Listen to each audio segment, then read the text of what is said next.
सेल्युकसच्या हे ध्यानात आले नाही की ग्रीकांची गाठ आता मागच्याप्रमाणे कोणा तक्षशिलेच्या अंबुजराजाशी किंवा कोणा महामात्य नेबळूशी नव्हती, तर ती होती राजा चंद्रगुप्तशी आणि महामात्य आर्य चाणक्याशी. त्यांनी सेल्युकसची ती बाष्कळ मागणी तर धुडकावून लावलीच, पण उलट मागणी केली की सिंधू पार असलेला गांधार ते हिंदुकुश पर्यंतचा जो भारताचा भूभाग ग्रीक बळकावून बसलेले आहेत, तोही सेल्युकसने तात्काळ भारतात परत द्यावा. तुंबळ ग्रीक सेनेसह राजा सेल्युकसची भारतावर स्वारी.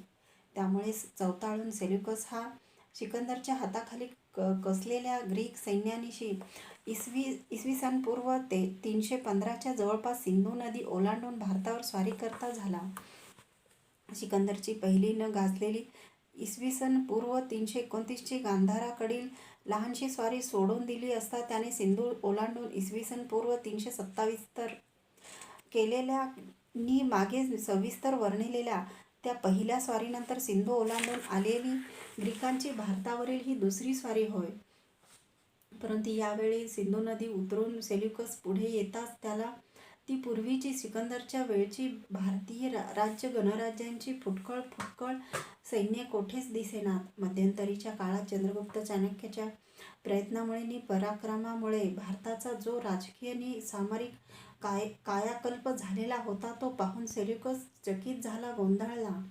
सिंधू नदीच्या पंचनदाच्या या टोकापासून तो अगदी थेट सिंधू सागरापर्यंत भारतीय राष्ट्राच्या संघटित एकछत्री एककेंद्री एकसंचालित अशा चतुरंग नि प्रबळ सैन्याची पोलादी भिंत त्याला अडविण्यास शस्त्रसज्ज उभी असलेली आढळली आणि तिचा सेनापती स्वयं चंद्रगुप्त.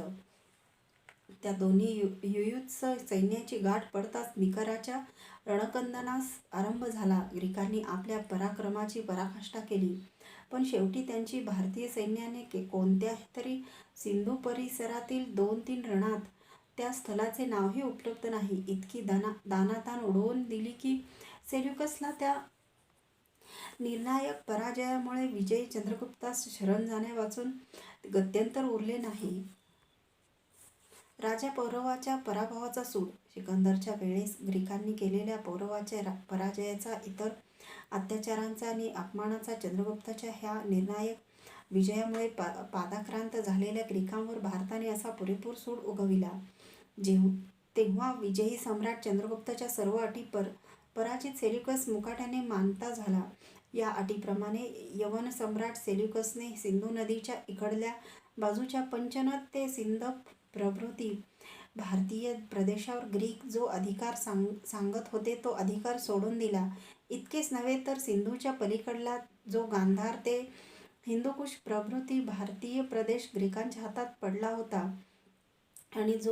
आणि जो भारतास परत दिल्यावाचून युद्ध थांबणार नाही म्हणून महामात्य चाणक्याने दरडावले होते, तो सारा भारतीय प्रदेशही विजयी चंद्रगुप्तास राजा सेल्युकसने हो का चू न करता परत देऊन टाकला आणि भारतावर चढाई करण्यासाठी सिंधू उतरताना छातीवर काढून खडगे उपसून चालून आलेल्या त्या सहस्रावधी ग्रीकांच्या सिकंदरी सेना शस्त्रे खाली ठेवून नि मस्तके अधोमुख करून सिंधू पार हिंदुकुश पार चालत्या झाल्या.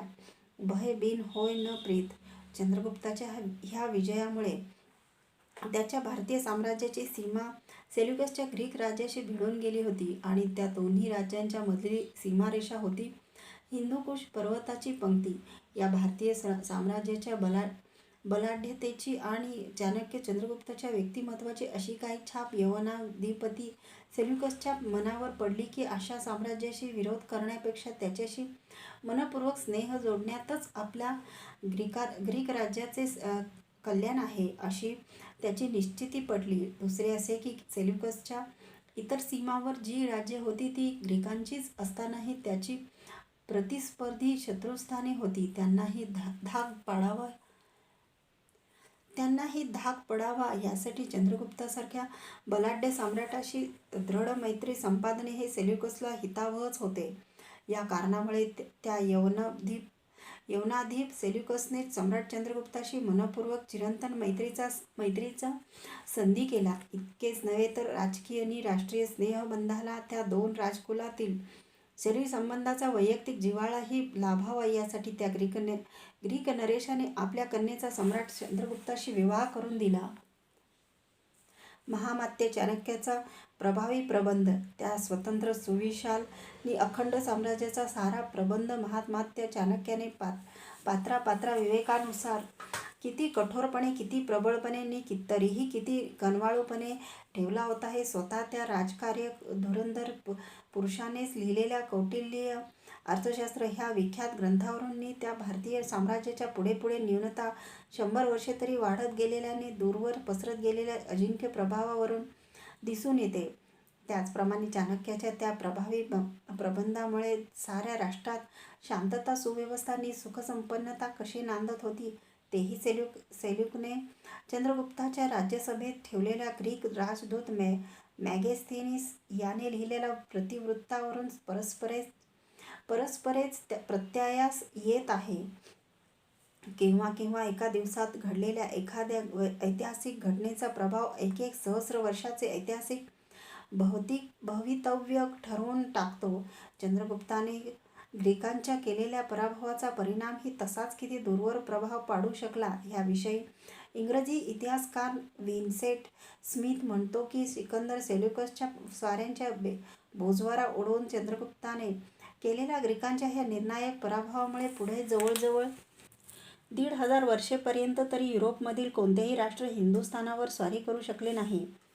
सेल्युकसशी झालेल्या संधीप्रमाणे हिंदुकुश, हिरात ते बलुचिस्तानालाही सामावणारी भारताची त्या दिशेची जी नैसर्गिक, सामरिक नि म्हणूनच शास्त्रोक्त सायंटिफिक सीमारेषा आहे, जी सीमारेषा गाठण्यासाठी पुढे इंग्लिश सत्तेच्या तोंडात सारखे पाणी सुटत असताही ती त्यांना जिंकता आली नाही, किंवा मोगल बादशाहांनाही जी पुरतेपणी हाती ठेवता आली नाही, त्याच अखंड भारताच्या शास्त्रीय सीमारेषेला ऐतिहासिक कालातील भारताचा पहिला सम्राट चंद्रगुप्त हा 2 सहस्र वर्षाच्याही पूर्वी अशा रीतीने पदाक्रांत करता झाला. अलेक्झांडर हा जगज्जेता तर नव्हताच, पण तो भारतविजेताही नव्हताच. त्या प्राचीन काळी साऱ्या युरोपमध्ये ग्रीक संस्कृती हीच पुढारलेली असल्याने तिला आजची बहुतेक युरोपियन राष्ट्रे आपापल्या संस्कृतीच्या मातृस्थानीच मानतात. त्या प्राचीन काळच्या अलेक्झांडरसारख्या पराक्रमी ग्रीक सम्राटाचे नाव त्यामुळे आजच्या युरोपियन जनतेला आपापल्याच कोणा पराक्रमी पूर्वजाच्या नावासारखे आपुलकीचे स्फूर्तिस्थान वाटत आहे. युरोपियन इतिहासातून त्याला अलेक्झांडर दी ग्रेट या नावाने संबोधिले जात असून त्याच्याविषयीच्या अनेक पौराणिक पद्धतीच्या आख्यायिकाही त्यांच्या शालेय पुस्तकातून रंगवून त्यांच्या तरुणांना शिकविल्या जातात. परंतु त्या सिकंदराचा नि त्याच्या त्या ग्रीक साम्राज्याचा त्या काळच्या भारतीय प्रतिद्वंद्वी जो सम्राट चंद्रगुप्त किंवा चाणक्य यांच्या नावाचा काही तज्ञ इतिहासकार सोडले तर सामान्य युरोपियन शिक्षित जनतेला पत्ताही नसतो. एक वेळ युरोपातील जनतेपुरती ह्या ऐतिहासिक विपर्यासाकडे डोळेझाकही करता येईल. परंतु ब्रिटिशांचे राज्य हिंदुस्थानात स्थापिले गेल्यानंतर आमच्या शाळा प्रशाळांमध्येही ब्रिटिशांनी लिहिलेल्या शालेय पुस्तकातून आणि साहित्यातूनही अलेक्झांडरची हीच वरील अवास्तव माहिती गायलेली असे 3-4 पिढ्या आमच्या the first Indian emperor more than 2000 years ago thus entered into possession of that scientific frontier sought for in vain by his English successors and never held in its entirety even by the Mughal monarchs of the 16th and 17th century. Early History of India by V. Smith. इकडे हेच इंग्रजी शिक्षण दिले गेल्यामुळे आमच्या शिक्षित वर्गावरही Alexander the great हे नाव घेताच एक रोमहर्षक छाप पडे. परंतु चंद्रगुप्त किंवा चाणक्य ह्या कोणत्या झाडाचा पाला ह्याचाही बहुधा त्यांना पत्ता नसे. हा ऐतिहासिक विपर्यास आणि त्यामुळे झालेल्या जनमनाची दिशाभूल आता यापुढे तरी होऊ देता कामा नये.